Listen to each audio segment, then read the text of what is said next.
Hi, I'm Mandy Friedman, licensed professional clinical counselor and clinically certified domestic violence counselor and the creator of SNAP, Survivors of Narcissistic and Abusive Personalities. Today we're going to talk about covert narcissists, right? We have overt narcissists and covert narcissists. But I think it's important too that we maybe dial it back a little bit. Let's talk about the behaviors themselves and the tendencies and the traits, right? So we'll say covert narcissism, right, and overt narcissism, because really narcissists, narcissistic people, they employ both versions, covert and overt. We use covert narcissism and overt narcissism in different ways. And a narcissistic person might even have a blend of the two types of narcissism that they use off and on. This will help you locate those versions of narcissism and understand why it is that it's called overt versus covert, and also why it's so hard to detect a covert narcissist in the beginning.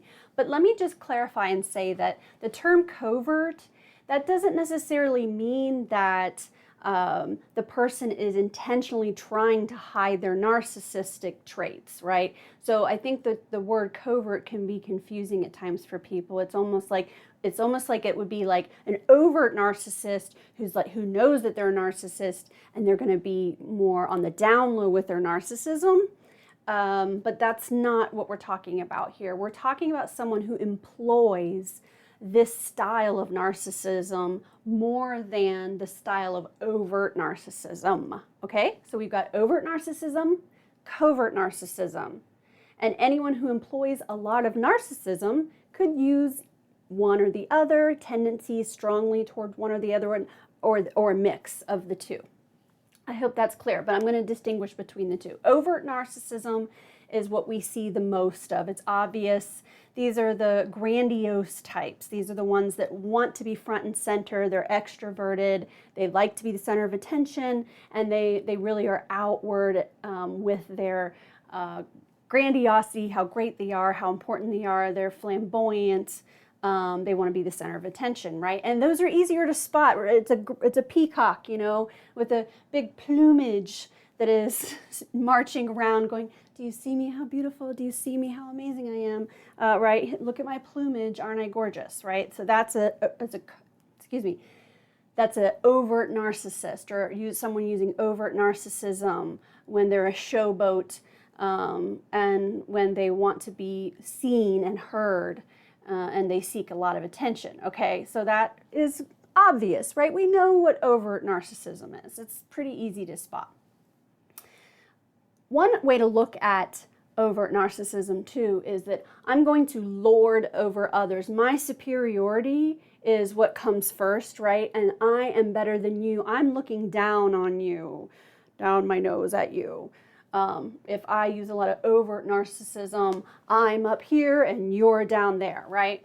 Okay, so let's move to covert narcissism. Covert narcissism might switch up the way that dynamic works. So like I said, with overt narcissism, I'm lording over you, looking down at you, right?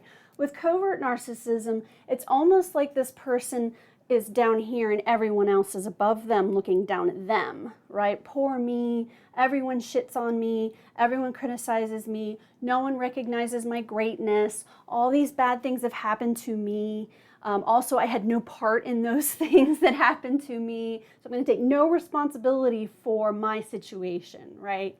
Okay, when you encounter someone who employs a lot of covert narcissism, you're going to be hearing a lot of poor me, poor baby, sob stories, woe is me, right? We're doing a lot of wallowing and ruminating of all the terrible things that have happened to me. And also, again, we're not taking responsibility for these things, right? It's always, I don't know what happened. People just don't treat me right and they don't recognize my greatness and I do everything I'm supposed to do. In fact, I go above and beyond. I help all these people, so now I'm a martyr. Look at everything I do for everybody else and no one does anything for me.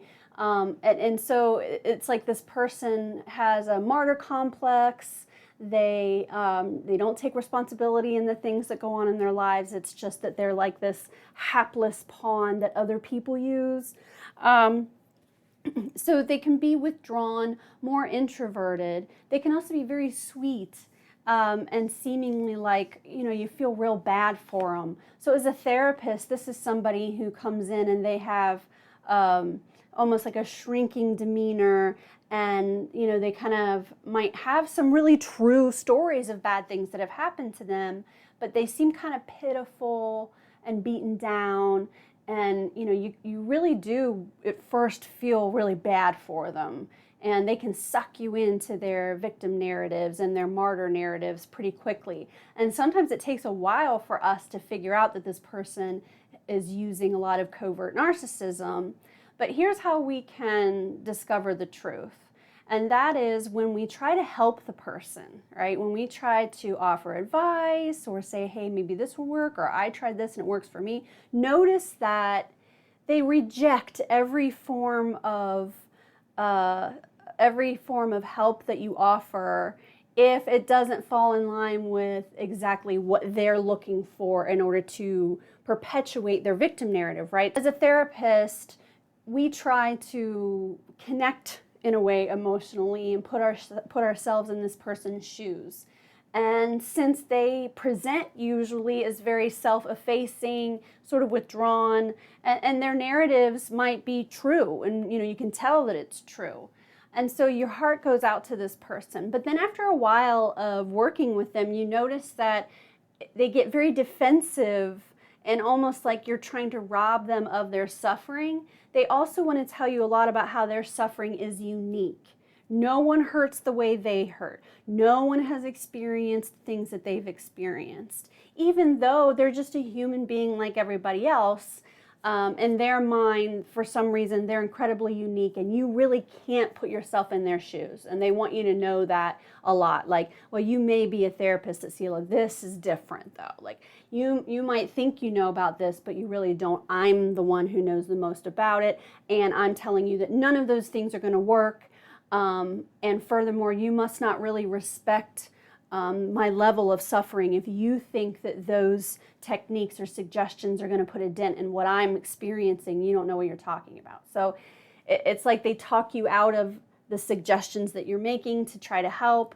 If you're offering techniques, they're going to immediately poo-poo those and say why they don't work.